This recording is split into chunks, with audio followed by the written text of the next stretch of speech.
You've got mail. Hey, what's going on, everybody? This is John. Thank you guys for checking out this week's mail day video.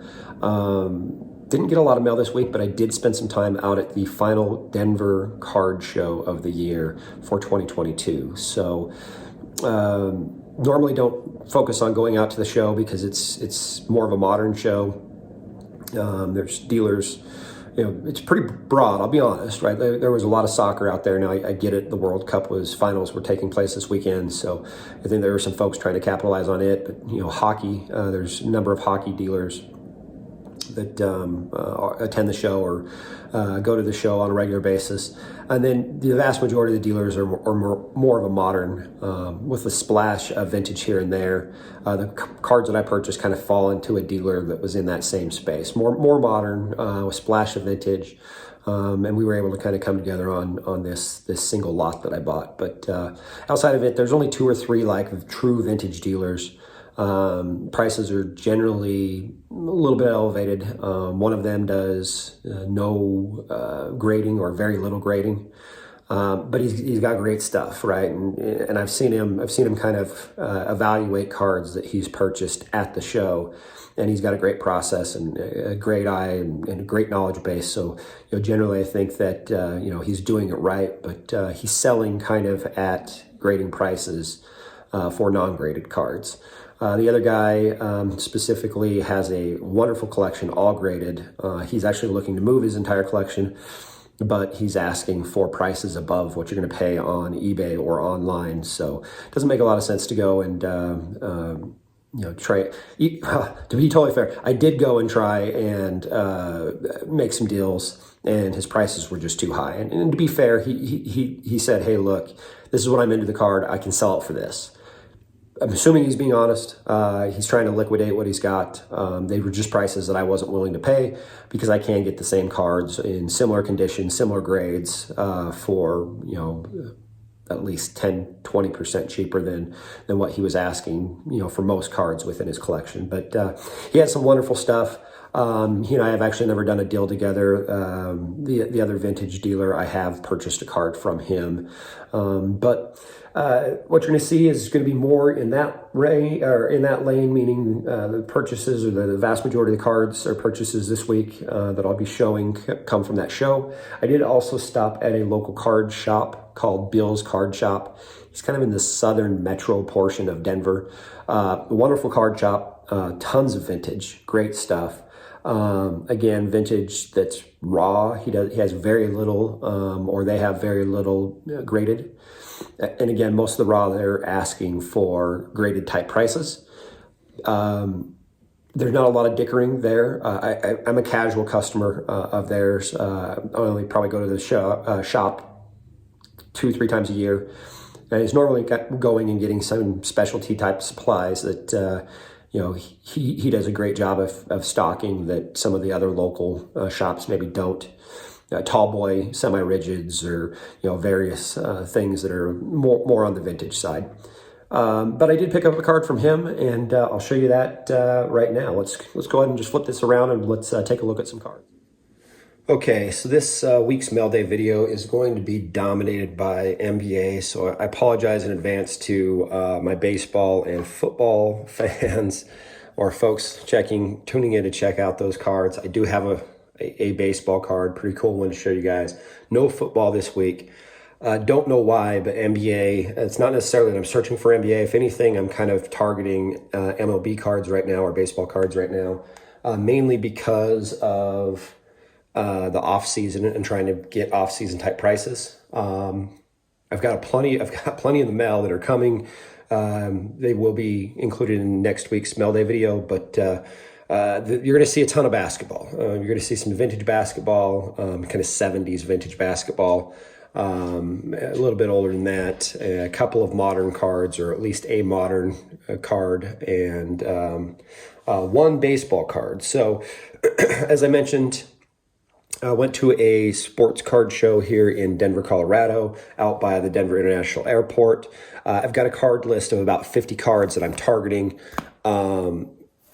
on that card list, one of the sets that I'm trying to target is, as these 1986 Fleer basketball rookie cards of Hall of Famers continue to drop, I have been looking more and more to try and get a complete set of PSA 8 for my collection.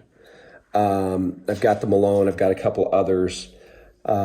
Yes, I am targeting the Michael Jordan. My Michael Jordan is a PSA 7 that I have in my current collection. I will be looking to try and pick up a PSA 8. Hopefully prices continue to stay generally affordable for that specific card. But I did pick up the Clyde Drexler, picked this up for $70, which if you look at the last 5 or 6 sales on eBay, it's towards the very bottom end of what the last 5 or 6 have sold for. So I was super happy to pick this card up. And then that kind of started a bulk purchase, and the only purchase I made. In talking with the seller, he asked, obviously I was looking at vintage cards. I was looking at this vintage basketball stack. And he had thrown this one in front of me and said, didn't have this one out, but you have any interest in this? I said, absolutely. This is a card I didn't have.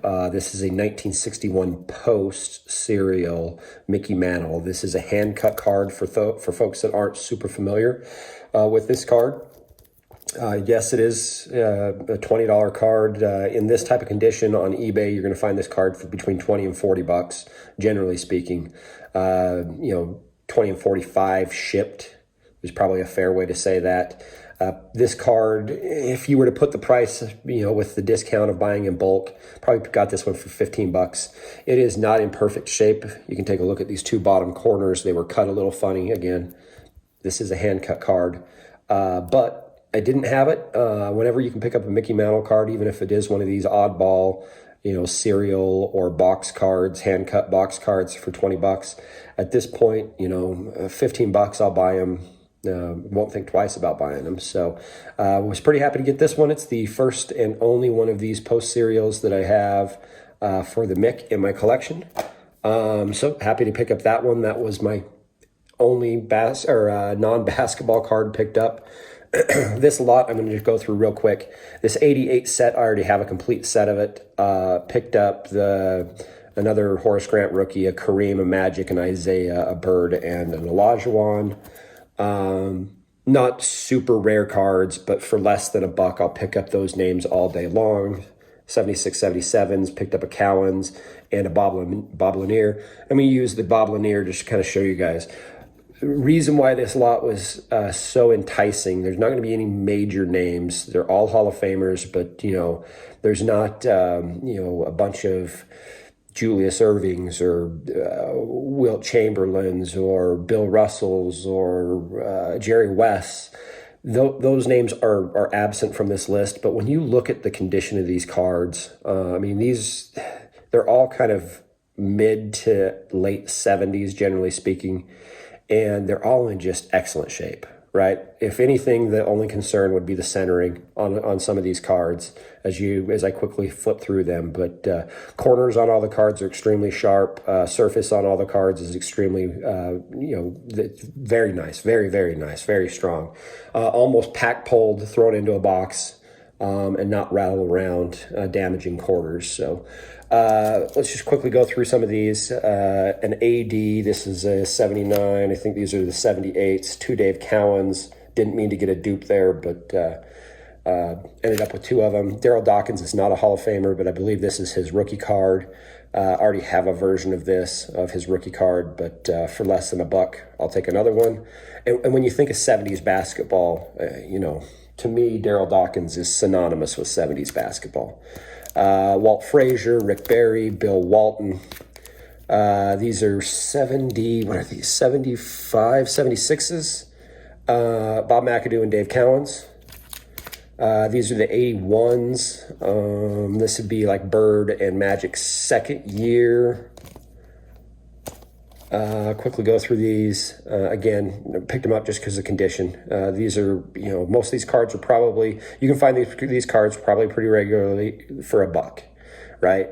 Again, all of them Hall of Famers or a couple rookie cards and big names. Tiny Nate Archibald, Chief, Gilmore, Issel, Thompson, Bob Lanier. Griffith is not a Hall of Famer. His jersey number is retired with the Utah Jazz. He was a Rookie of the Year, hell of a basketball player, college champion, I believe. His rookie card for less than $1, I'll take it. George Gervin. Kareem, it's not the regular base card, it's the super action card, but you know, anybody who's been paying attention to Kareem lately or since kind of the COVID you know, spiking cards, Kareem's one of those players that a lot of the base cards started going up and up, so you know, pick that up for less than $1. Cartwright, this may be a rookie card. I'd have to think about that or relook at that. Daryl Dawkins, again, not a Hall of Famer, but a 70s great. Dave Cowens, Dan Issel, Jamal Wilkes, Bill Walton, A.D., Elvin Hayes, Gail Goodrich is a Hall of Famer, Parrish, Moses Malone, Rick Barry, George McGinnis is a Hall of Famer, and Bob Dandridge is a Hall of Famer. So all of these cards, probably 80 cents a card. Right in that ballpark range. When if you look at the entire lot and what I got paid for the lot, we're probably close to about 80 cents a card, which, you know, I'll pick up those Hall of Famers for 70s cards for 80 cents, no problem. Last couple of cards that I got, this card was actually picked up at a local card show, or not show, card shop, Bill's Card Shop, just south on South Broadway in Denver, Colorado. He's been there forever. But I pick up some of my supplies, specifically the tall boy semi-rigids. I go pick them up from him instead of ordering them in. So I needed those for this card and a couple others that I had floating around that were not protected. So while I was there, I just looked at the John Stockton cards, picked this up. This is a second to last year for Stockton. It is a serial numbered out of 300 Emerald from Fleer Premium. I'm a master collector of Stockton cards, and I stopped collecting for a short period of time, kind of in the 1998-99 season. And so the 98s through 2002s, because his last playing era card was in 2002, I had stopped collecting. And so there has been pretty big holes. I've done a good job trying to pick up most of the base. But a lot of these subsets and parallel sets that came out in those years, as I see them, I find them, I buy them. This is on eBay for about $12, $13, $15 shipped. On eBay, I picked this up for like $4. This Jerry West came in, picked this up. It's not in the greatest shape. I'll show you the corners down here. Both the corners are a little nicked up. But I picked this up for, I think, $12 or $15 shipped, which is probably 50% of what you'd normally pay for this card in this condition.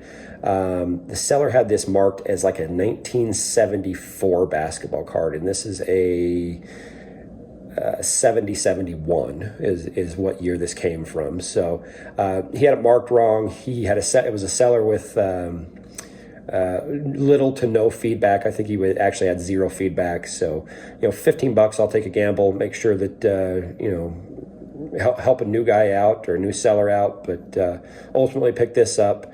Again, not in pristine shape, but in good shape, and super happy to have that in the collection. And then the final card that came in this week, this was an eBay purchase as well. Billy Cunningham, top 75, top 50 NBA player when that list came out. This is his 69 rookie card and a PSA 4. Went ahead and picked up this for, I think I paid $15 for it. You're going to spend more than that to get this graded at this point. That's the reality of it. Would I have preferred like a PSA 6 or a PSA 5, which would have fit better in my collection? Absolutely. But for $15, you know, a PSA 5 sells for about $50. A PSA 6 sells for about $75-ish. For $15 on a PSA 4, I just couldn't pass this up. It's too nice of a card for too cheap. So super happy to have this. Again, top 75 player of all time, Hall of Famer, fits into both of those collections. And that was my final pickup over the past week. Okay, so that was this week's pickups. Appreciate you guys checking out the video. Talk about what's kind of coming up. I do have quite a few things in the mail. Things are just coming in slow for whatever reason. Holiday season, it is what it is. Do have a lot more baseball and more variety coming in, so it won't be so dominant towards basketball. I do spend this time of year really focusing on baseball. It's the off season for baseball. I do in my collection have a little bit of modern baseball that I like to collect. Not into parallels and some of those sort of things, or not into a lot of the parallels. But I do have some things that I should be getting. I know I bought a lot from a guy, or a bunch of singles from a seller that'll come in as kind of a mail day lot. And we'll kind of talk through that in the upcoming video, assuming they get delivered between now and then. But yeah, I do spend a lot of time kind of focus more on the baseball side of things during the off season right now, looking for pickups. There's a couple of cards that I'm currently targeting. There's a couple of things that I just missed out on that unfortunately I'm still targeting, but targeting other versions, but I missed out on some recent purchases. Excuse me, and was really kind of in the game, up to the last seconds, and then just got sniped on a couple of really good cards that would have fit in the collection nicely. Basketball just happened to be just dumb luck this week that basketball was kind of what came in and what I found at the show and the shop, and I'm not focused as much on basketball right now, but that's kind of the nature of the beast sometimes. When you're not focused on certain things, that's when you find it, and when you're focused on specific things, you can't find it, right? So, or you can't find it for the deal or the price that you want to, and that's the beautiful part about this hobby is, if you just stay patient, there's lots of good deals out there. There's lots of wonderful cards. If your collection is broad enough that, and open-minded enough that you can kind of pivot and pick up good solid cards or good, collection pieces, then you'll never have a tough time finding anything. But that's it for this week. Check you guys out on your videos. If you are watching the channel and you do post videos, post down below. Let me know who you are. Make sure that I'm giving you a watch for a watch and a like for a like. Again, looking to try and grow the community from a perspective of I'd like to know who's watching and who's posting and that I can watch that may be new to the YouTube game. So if you do have a channel, let me know who your channel is, or just say hi and let me know that you've got a channel, and I'll come check out your guys' channels. Other than that, we'll catch you guys here soon.